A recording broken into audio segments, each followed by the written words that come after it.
अरे ओए महारानी, जल्दी जल्दी काम कर। तेरे पंखों ने काम करना बंद कर दिया है क्या? कब से देख रही हूँ कैसे मर मर के काम कर रही है। नहीं नहीं मालकिन, बस वो मेरी आज थोड़ी तबीयत खराब थी।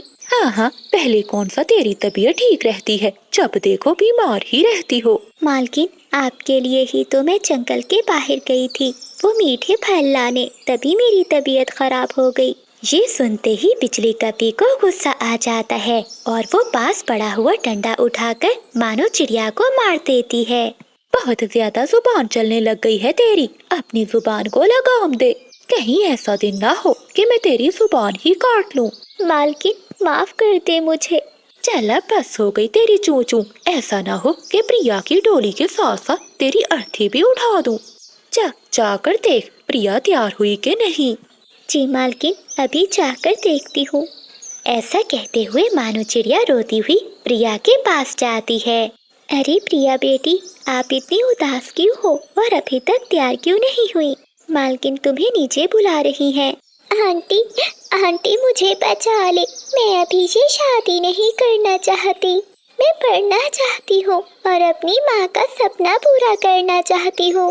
बेटी, जिसके माँ बाप नहीं होते तो ये दुनिया उसे जीने नहीं देती।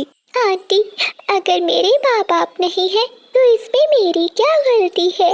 वो दोनों मुझे बचपन में ही छोड़कर चले गए। प्रिया बेटी, मैं तुम्हारे लिए कुछ भी नहीं कर सकती।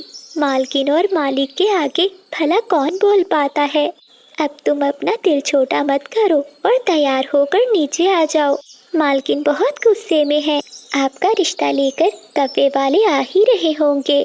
ऐसा कहते हुए मानो चिड़िया वहाँ से चली जाती है। माता पिता, आप मुझे दोनों छोड़कर क्यों चले गए? मैं तो यहाँ रोज घुट घुट कर मर रही हूँ। थोड़ी देर में रिश्ता लेकर कब्बे वाले भी आ जाते हैं। नमस्ते बहन जी, कैसी हैं आप? हाँ हाँ बहन जी, मैं ठीक हूँ। मानो कहाँ मर गई है, जल्दी से मिठाई लेकर आ जो प्रिया ने अपने पंखों से बनाई है। जी जी, अभी लाई मालकिन। फिर मानो चिड़िया रसोई से सबके लिए मिठाई लेकर आती है। तभी उसकी नजर भूरे कपे पर पड़ती है जो प्रिया से शादी करने आया था।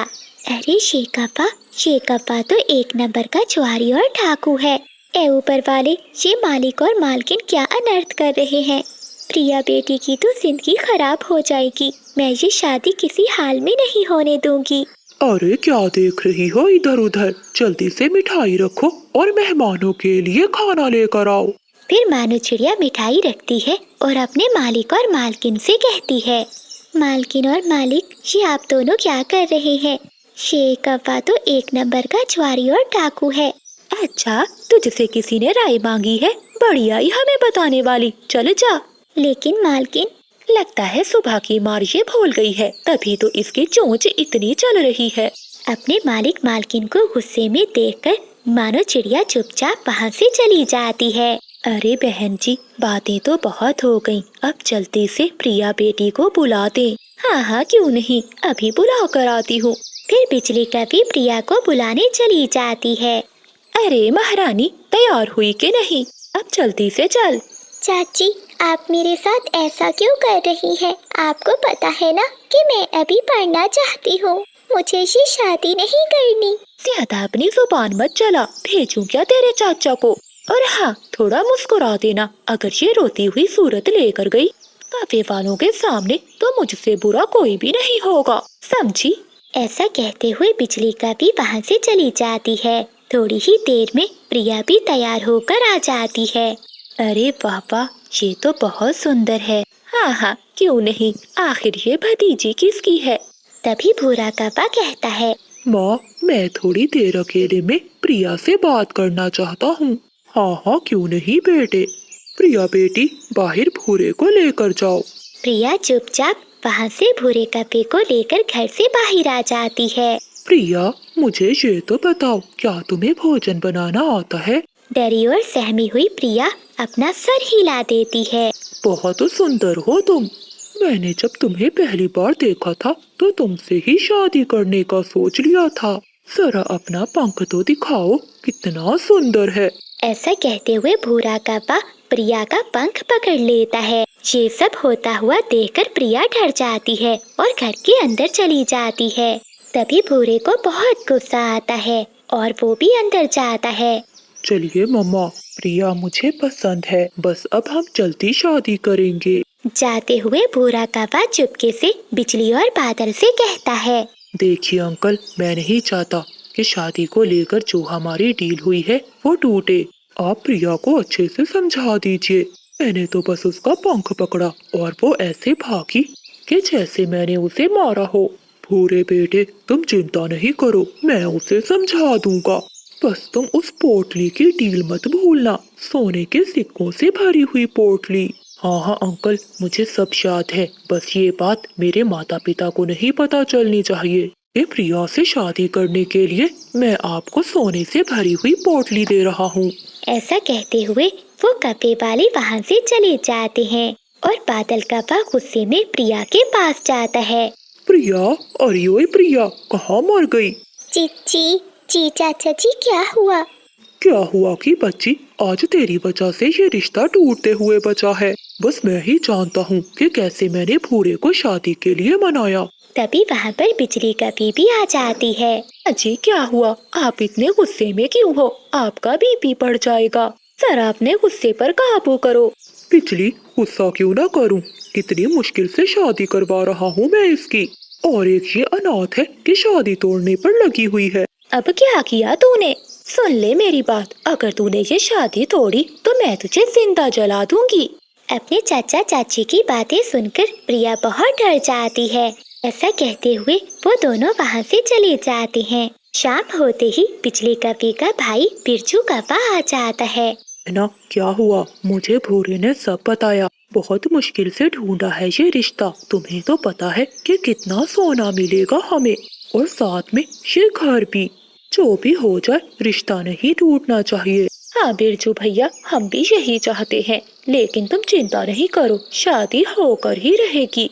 हाँ भैया भाभी, अगर वो ना मानी तो उसके माता पिता की तरह उसे भी रास्ते से हटा देंगे। फिर जो सारी संपत्ति उसके नाम है वो भी हमारी हो जाएगी। हाँ हाँ बिरजू, तुम ठीक कह रहे हो। मुझे तो लगता है कि उसे रास्ते से हटा ही देना चाहिए। उन तीनों की बातें मानो चिड़िया बाहर खड़ी सुन रही थी। शे क्या सुन रही हूँ मैं? बड़े मालिक मालकिन को इन्होंने मिलकर मारा है। मुझे प्रिया को सब बताना होगा। मानो चिड़िया का पंख पास पड़े हुए गिलास पर लगता है। गिलास नीचे गिरता है और टूट जाता है। लगता है किसी ने हमारी बातें सुन ली हैं। मानो चिड़िया वहाँ से भाग जाती है। जब वो कौवे बाहर आते हैं तो वहाँ कोई भी नहीं था। मानो चिड़िया भागती हुई प्रिया के पास जाती है। प्रिया बेटी, उठो। क्या हुआ आंटी, आप इतना घबरा क्यों रही है? फिर मानो चिड़िया सारी बात प्रिया को बताती है। ये आप क्या कह रही है आंटी? मेरे माता पिता को मेरे चाचा चाची ने मारा है। हाँ बेटी, अब तुम भी यहाँ से भाग जाओ, वरना वो तुम्हें भी मार देंगे। खिड़की के रास्ते से मानो चिड़िया प्रिया कौवे को वहाँ से भगा देती है। ये देखो बादल जी, ये पंख तो मानो का है, जरूर उसी ने हमारी बातें सुनी होंगी। दीदी, उस नुकरानी को भी मारना ही पड़ेगा। अगर ऐसा ना किया तो हम भी मुश्किल में पड़। प्रिया कौवे भागती हुई पुलिस स्टेशन जाती है और वो वहाँ जाकर सारी बात बताती है। अरे ओ नौकरानी, अब कहाँ जाएगी तू? बहुत शौक है तुझे बातें सुनने का, अब तुझे बताते हैं। ऐसा कहते हुए बिजली कौवे एक बड़ा डंडा उठाती है। वो मानो चिड़िया को मारने ही वाली थी कि प्रिया पुलिस लेकर वहाँ आ जाती है। रुक जाओ, अपने आप को कानून के हवाले कर दो। पुलिस अंकल, इन सबको पकड़ लीजिए। अरे प्रिया बेटी, ये तू क्या कर रही है? हमने तो कुछ भी नहीं किया। वो तो हम इस नौकरानी को डरा रहे थे, मार नहीं रहे थे। इसने मेरी अलमारी से चोरी की थी, बस वही पूछ रहे थे कि इसने गहने कहाँ रखे हैं। चुप कीजिए, मुझे सब पता है। आप तीनों ने मिलकर मेरे पापा को मारा है। अरे प्रिया बेटी, ये तू कैसी बातें कर रही है? भला हम तेरे माता पिता को क्यों मारेंगे? चाचा, मैंने तो ऐसा कुछ कहा ही नहीं, लेकिन आपने फिर ऐसे क्यों कहा कि मेरे माता पिता को आपने नहीं मारा? वो मैं ऐसे वो कौवे पकड़े जाते हैं। फिर पुलिस उन तीनों को पकड़कर जेल में बंद कर देती है। बादल कव्वा अपनी नई नवेली दुल्हन का पंख पकड़े घर के बाहर खड़ा था। बिजली, मुझे तो बहुत डर लग रहा है। अरे पति, डरने की कोई जरूरत नहीं, मैं हूँ ना तुम्हारे साथ। अगर माँ ने तुम्हें घर में नहीं रखा तो फिर क्या होगा? अब मैं तुम्हारी पत्नी बन गई हूँ। तुम्हारी माँ मुझे अपने घर से नहीं निकाल सकती। अगर फिर भी तुम्हारी माँ ने हमें निकाल दिया तो क्या परेशानी है? तुम जानते हो ना कि मेरी माँ कितनी अमीर है। बादल कव्वा और बिजली कव्वी घर के बाहर ऐसे खड़े थे कि तभी बादल कव्वे की माँ घर के बाहर आती है। ये सब मैं क्या देख रही हूँ बादल? यहाँ क्या चल रहा है? माँ, आप यहाँ चलिए, अंदर चलकर आराम से बात करते हैं। फिर बादल कव्वा अपनी पत्नी और माँ को लेकर घर के अंदर चला जाता है, जहाँ बादल कव्वा बिजली कव्वी और उसकी लव स्टोरी बताता है। माँ, जिस कंपनी में मैं काम करता हूँ वहाँ की मालकिन की बेटी है बिजली। उस कंपनी में काम करते करते मुझे बिजली से प्यार हो गया, इसलिए मैंने और बिजली ने शादी कर ली। अरे कलमोहे, तुझे जरा भी शर्म नहीं आई? तुझे शादी की इतनी जल्दी थी कि तूने घर में बताना ठीक नहीं समझा।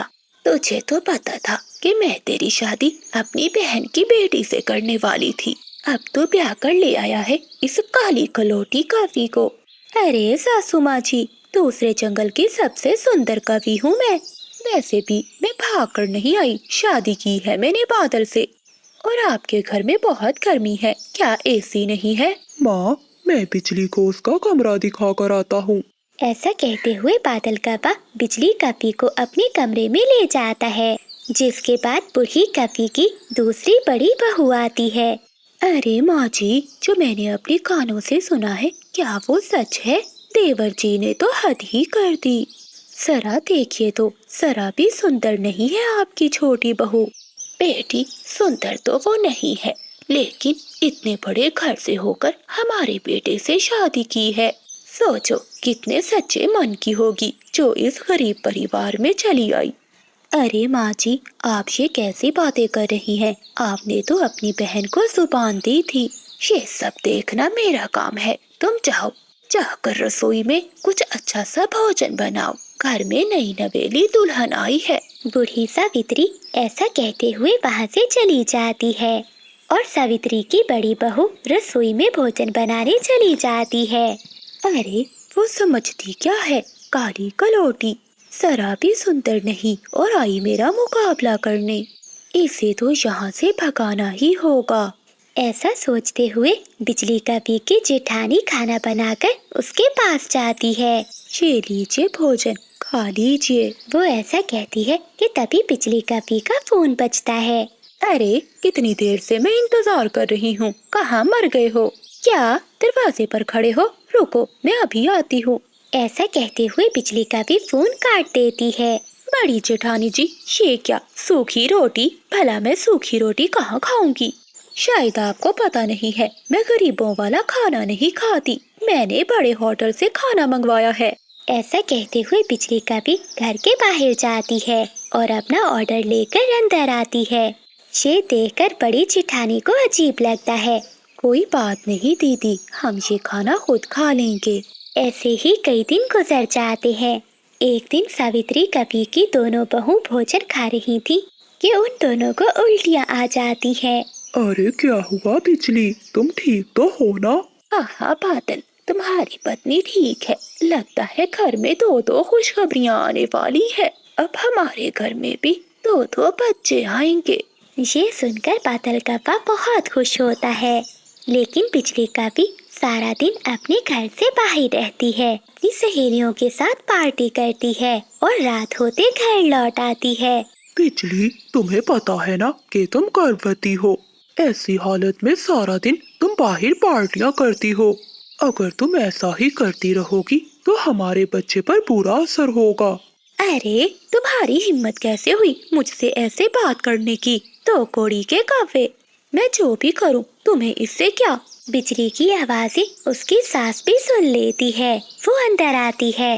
अरे बहू, ये क्या तरीका है अपने पति से बात करने का? और मेरा बेटा ठीक ही तो कह रहा है, अगर ऐसे सारा दिन बाहर रहोगी तुम्हारे होने वाले बच्चे पर बुरा असर पड़ सकता है। अरे ओ बुढ़िया, तू आई बड़ी मुझ पर हुक्म चलाने वाली। मेरा जो भी मन करेगा मैं वही करूँगी। अगर किसी में दम है तो मुझे रोक कर दिखाए। बिजली का भी सबको ऐसे ही बेइज्जत करती। वो हर रोज बाहर जाती। वो सारा दिन अपनी सहेलियों के साथ बाहर पार्टी करती थी, जहाँ वो ड्रिंक्स पीती थी और बर्गर, पिज्जा और फ्राइज खाती थी। इन सभी के बीच में उसे अपने बच्चे से भी प्यार होता है, लेकिन वो अपने दोस्तों के साथ पार्टी करना भी नहीं छोड़ती। एक दिन उसकी बड़ी जेठानी उसे समझाने की कोशिश करती है। दीदी, आपका ऐसे बाहर रहना ठीक नहीं है। आपको पता है इससे आपके बच्चे पर बुरा असर पड़ेगा। क्या छोड़ दूं? मैं तुम सबको छोड़ सकती हूँ, लेकिन बाहर घूमना नहीं छोड़ सकती। बिजली का भी अपनी जेठानी की बात को नजरअंदाज करके वहाँ से चली जाती है। ऐसे ही कुछ दिन बीत जाते हैं। एक दिन उनके अंडे भी आ जाते हैं, लेकिन बड़ी जेठानी अपने अंडे का बहुत ध्यान रखती है। वो सारा दिन अपने अंडे पर बैठी रहती, लेकिन बिजली का भी तो अपनी सहेलियों के साथ पार्टी करने में लगी रहती। ऐसे ही कुछ दिन बीत जाते हैं। एक दिन उसकी बड़ी जेठानी के अंडे से एक बहुत प्यारा बेटा कौवा बाहर आता है, जिसे देखकर उसकी सास बहुत खुश होती है। लेकिन बिजली कौवे के अंडे से कोई भी बच्चा बाहर नहीं आता।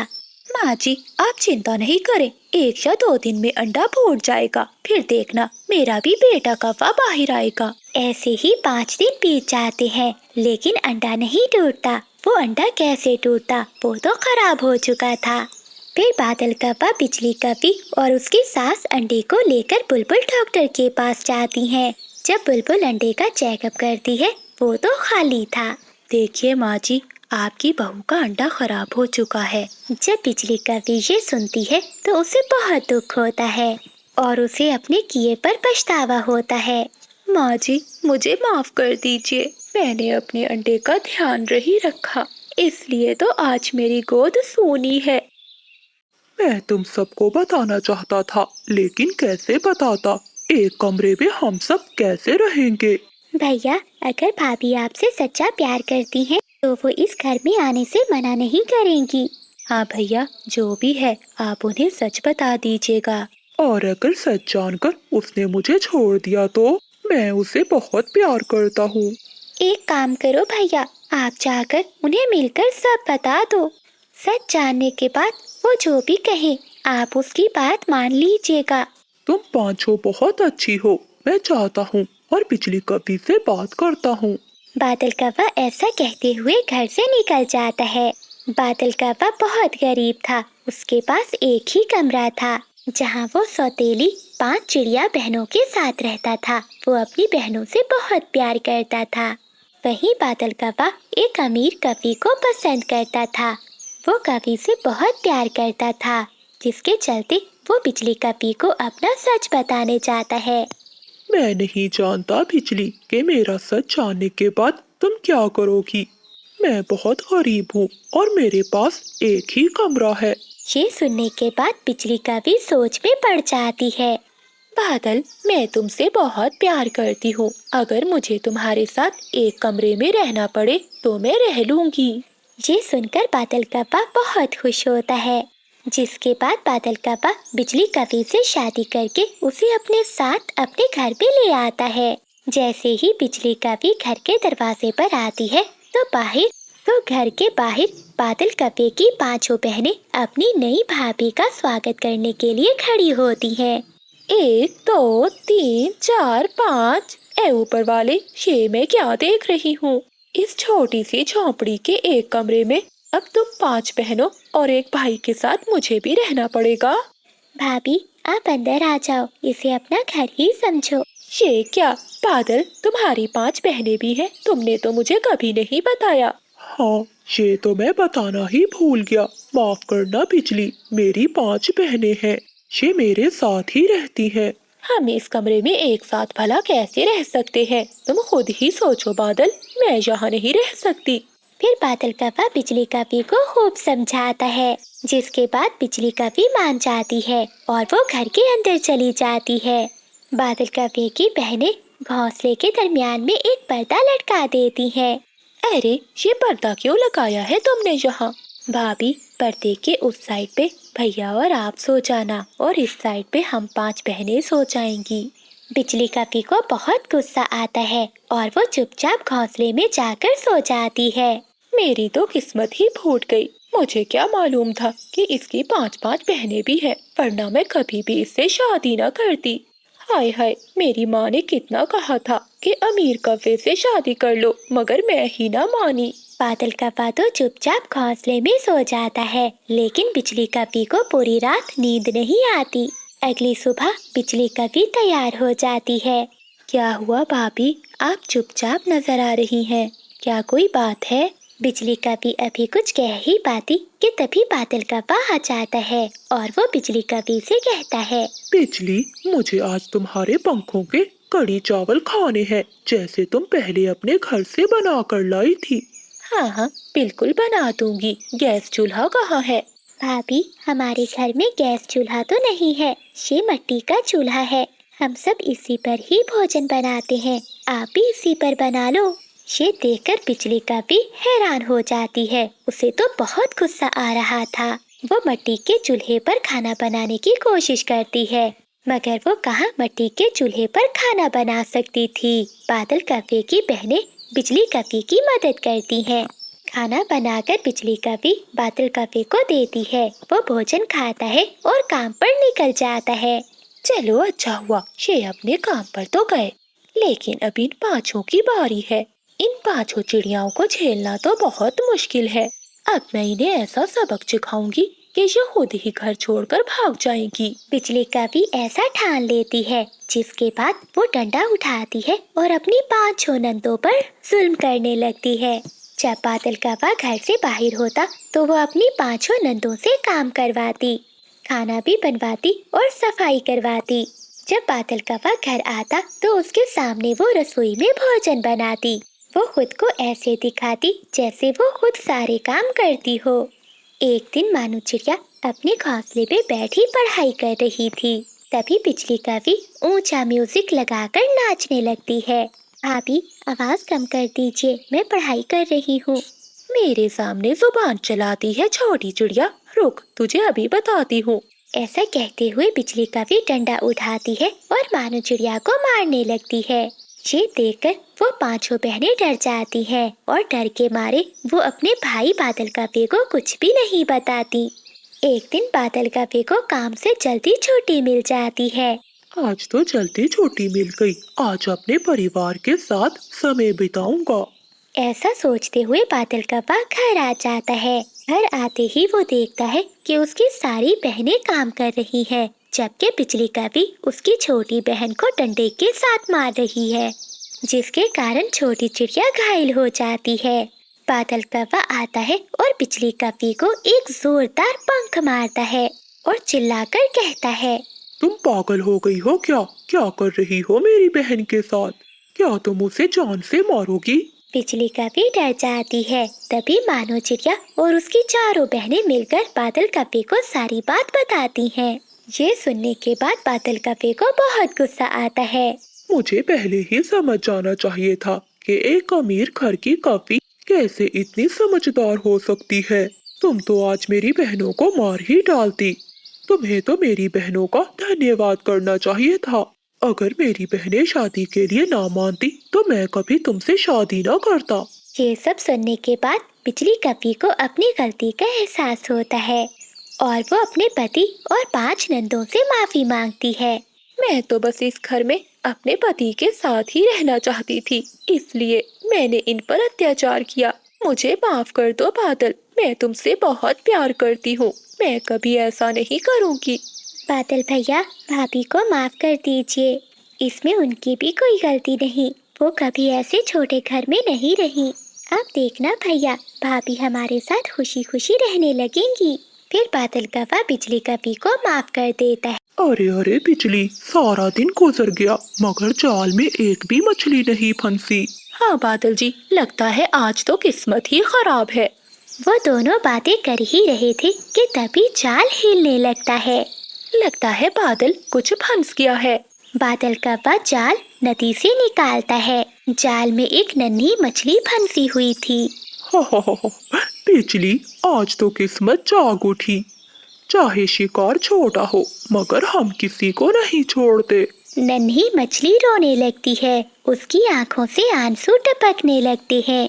ऐसे लगता था जैसे वो जिंदगी की भीख मांग रही हो। उसी समय मानो चिड़िया भोजन लेकर अपने घर की ओर जा रही थी। जब वो ये देखती है तो वहाँ आती है। कब्बो, तुम इतने लालची तो थे, मगर अब इतने बेरहम कैसे बन गई हो? बेचारी नन्ही सी छोटी जान है, इसे छोड़ दो। भला इसे पकड़कर तुम्हें क्या मिल जाएगा? अच्छा चिड़िया, क्या तुम्हें नहीं मालूम, महारानी चील को मछलियाँ बहुत पसंद हैं। देखना, वो हमें इसके बदले में ढेर सारा भोजन देगी। मानो चिड़िया के दिल में रहम आ जाता है। वो अपना भोजन उन कौवों को दे देती है। ये लो, ये भोजन तुम ले लो, लेकिन इस नन्ही मछली को आजाद कर दो। अच्छा, अगर हम इसे तुम्हें दे दें तो यही थोड़ा सा भोजन मिलेगा, और अगर चील महारानी को देंगे तो बहुत सारा भोजन मिलेगा। बिजली, रहम करो, इस छोटी मछली पर रहम करो। तुम चिंता नहीं करो, मैं तुम्हें कल भी भोजन ला दूंगी। फिर बिजली कवि और बादल कौवा मान जाते हैं। वो जाल में से मछली को आजाद कर देते हैं। मानो चिड़िया भी अपने घर की ओर खुशी खुशी चली जाती है। था क्या हुआ बादल, तुम्हें नींद क्यों नहीं आ रही? नींद कैसे आएगी? पता है आज मुझे भूरे ने क्या बताया? अब क्या बता दिया है उस भूरे ने तुम्हें? उसने कहा है कि पास के जंगल में एक चूहा रहता है। क्या चूहा? हाँ बिजली, चूहा। पता है, वो कोई साधारण चूहा नहीं है, बल्कि वो हम पक्षियों की तरह बोल सकता है और भविष्य भी बताता है। मैं सोच रहा हूँ अगर वो चूहा हमें मिल गया तो सारा जंगल हमारा होगा। हम जंगल के अमीर कौवे बन जाएंगे। ये सुनकर तो बिजली कवि के मन में भी लालच आ जाता है। तो बादल जी, इसमें सोचने वाली क्या बात है? सुबह होते ही हम चले जाएंगे। अगली सुबह होते ही वो कौवे एक पिंजरा लेते हैं और दूसरे जंगल की ओर चले जाते हैं। वो जंगल बहुत अजीब था, घना और सन्नाटे से भरा हुआ। वो दोनों पेड़ों के बीच में जाकर बैठ जाते हैं। तभी उनकी नजर सामने पेड़ के नीचे बैठे हुए चूहे पर जाती है, जिसका नाम मोसू था। मोसू के बारे में कहा जाता था कि वो पक्षियों की जुबान भी समझता है और भविष्य के बारे में भी सच बताता है। वो कौवे छुपकर पेड़ के पीछे देख रहे थे कि तभी साधु उल्लू चूहे के पास आता है। लगता है मोसू कि मैं रास्ता भूल गया हूँ। मुझे बताओ कि सही रास्ता कौन सा है? हाँ साधु उल्लू जी, मैं इस जंगल में सभी की मदद करता हूँ। मैं आपको सही रास्ता बताता हूँ। बिजली और बादल ये देखकर बहुत हैरान थे। बिजली, देखा, ये चूहा तो सच में पक्षियों की भाषा में बात कर रहा है। अगर ये बातें कर सकता है तो भविष्य भी देख सकता होगा। मैं इसे पकड़कर बाजार में बेच दूंगा। जाते हुए साधु उल्लू चूहे के कान में कुछ बात बताता है और वहां से चला जाता है। साधु उल्लू के जाने के बाद बादल कौवा चूहे को पिंजरे में कैद कर लेता है। देख बे चूहे, अब तो हम कौवों के लिए काम करोगे। तुम हमारे लिए पक्षियों का भविष्य देखोगे और वो हमें बदले में देंगे ढेर सारा भोजन। मोसू बहुत डर जाता है और वो कौवों से कहता है, ठीक है कौवों, लेकिन मेरी भी एक शर्त है। तुम कभी भी अपना भविष्य मुझसे नहीं पूछोगे। अगर तुमने ऐसा किया तो इसका अंजाम बहुत बुरा होगा। हाँ छोटे चूहे, हमें अपना भविष्य नहीं जानना, हम अपनी किस्मत खुद बना लेंगे। ऐसे खुश होते हुए वो कौवे मोसू को अपने जंगल के बाजार में ले जाते हैं। आओ आओ पक्षियों, जो अपना भविष्य जानना चाहता है इस नन्हे मोसू से पूछ लो, वो सब बताएगा। बादल कौवे की आवाज सुनकर जंगल के सभी पक्षी वहां जमा होते हैं। तभी एक कबूतरी कौवे से कहती है, कौवे, मेरे घर से एक बोरी अनाज की गायब हो गई है। मुझे इस चूहे से पूछकर बताओ, क्या वो बोरी मुझे मिल जाएगी? चल बे चूहे, जल्दी से बता, कबूतरी ने क्या पूछा है तुमसे? मौसू कहता है। कबूतरी बहन, कल सुबह तक वो वापिस आ जाएंगे और चोर कोई नहीं, तुम्हारे घर का नौकर है। चूहे को बोलता हुआ देखकर सभी पक्षी हैरान थे। ठीक है कफे, अगर तुम्हारे चूहे ने ठीक बताया होगा तो कल मैं तुम्हें भोजन दूंगी। अगली सुबह हो जाती है। कबूतरी भोजन के साथ वहां आती है। कफो, आपके चूहे ने तो बिल्कुल सच बताया है। मेरी अनाज की बोरी मिल गई है और वो चोर कोई नहीं, मेरे घर का नौकर ही था। ये सुनकर पास खड़े सभी पक्षी हैरान हो जाते हैं और अब कप्पों के पास सभी पक्षी बड़ी तादाद में आने लगते हैं। ऐसे ही समय बीतता जाता है। अब तो वो कप्पे बहुत अमीर हो गए थे। उन्होंने अपने लिए एक बहुत बड़ा घर बनवाया, नौकर भी रख लिए। पूरे जंगल में और पास के जंगल में अब उनकी ही बातें हो रही थीं। कप्पो, अब तो मुझे आजाद कर दो, अब अपना लालच छोड़ दो। तुम्हारे पास अब बहुत कुछ आ गया है, मुझे यहाँ से आजाद कर दो। मगर वो कप्पे तो बहुत लालची थे, उनका कहाँ मन भरने वाला था। एक रात कप्पे सोए हुए थे कि नौकर उनके पास आता है। मालिक उठिए, आपकी तिजोरी खाली है। सारा माल जो आपने तिजोरी में जमा किया था वो गायब है। वो कप्पे तो उठ जाते हैं और मौसू के पास दौड़े। हाय हाय बादल जी, ये सब कैसे हो गया? बिजली, मुझे क्या मालूम, चलो मौसू के पास चलते हैं। वो पति पत्नी मौसू के पास आते हैं। अरे वो चूहे, तुमने मुझे पहले क्यों नहीं बताया?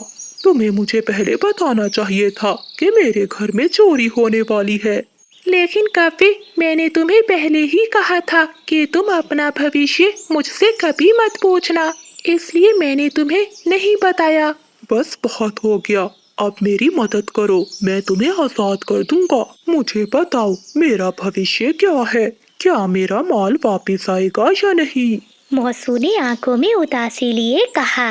पता है कप्पो, जब वो साधु उल्लू मेरे पास आया था, उसने मुझे कान में कुछ कहा था। हाँ हाँ बादल जी, मुझे अच्छे से याद है, साधु उल्लू ने कुछ तो कहा था चूहे के कान में। उसने मुझसे कहा था कि मेरे जाने के बाद तुम कैद हो जाओगे, लेकिन मैंने उसे रास्ता बताया था तो उसने मुझे एक जादू दिया था। अगर वो कभी कभी तुमसे अपना भविष्य जानेंगे तो उनका अंजाम बहुत बुरा होगा। क्या मतलब चूहे, ज्यादा बातें मत बनाओ, बताओ। कप्पो, मैंने तुम्हें बचाने के लिए बहुत कोशिश की, मगर तुमने अपनी लालच को चुन लिया। साधु उल्लू के वरदान के मुताबिक अगर तुम अपना भविष्य जानोगे तो मैं आजाद हो जाऊंगा और तुम कप्पे पत्थर की मूरत बन जाओगे।